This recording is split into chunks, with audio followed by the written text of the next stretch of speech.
susunod na programa ay rated PG. Ito ay nangangailangan ng patnubay at gabay ng magulang para sa mga batang manonood. Ang buong akala ni Moira hindi mabubuking ang pinakatago-tago nilang sikreto ni Zoe at Doc Carlos dahil hindi niya nilaglag ang mag-ama kahit bistado na siya ni Doc RJ.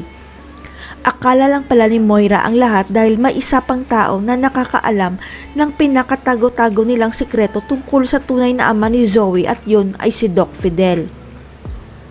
Panatag silang tatlo na hindi na ilalantad ni Doc Lyndon ang kanilang sikreto, pero ang hindi nila alam hawak ni Doc Fidel ang matibay na ebidensya, ang DNA test result.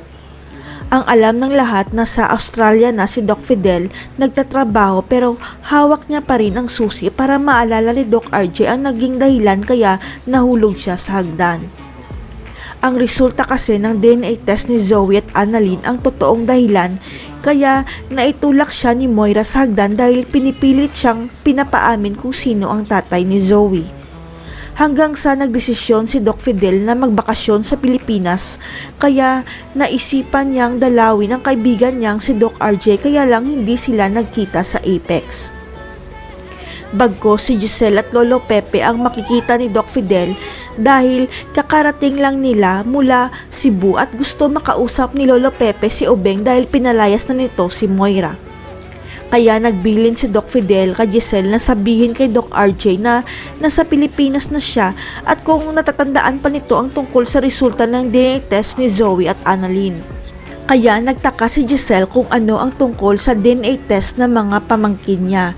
Kaya isiniwalat ni Doc Fidel kay Giselle na hindi totoong magkapatid si Annalyn at Zoe. Biglang tumigil ang mundo ni Giselle at Lolo Pepe dahil sa sinabi ni Doc Fidel. Kaya ipapakita niya ang DNA test result ni Zoe at Doc RJ bilang matibay na ebidensya. Ang hindi alam ng lahat, kinausap ni Doc RJ si Doc Fidel na ipa-DNA test si Zoe at siya para malantad ang katotohanan kaya lang hindi na niya naibigay ang resulta kay Doc RJ. Kaya si Giselle at Lolo Pepe ang unang makakaalam na hindi nila kadugo si Zoe kaya sasabihin nila kay Obeng ang natuklasan nila at maunahan pa nila si Doc Carlos.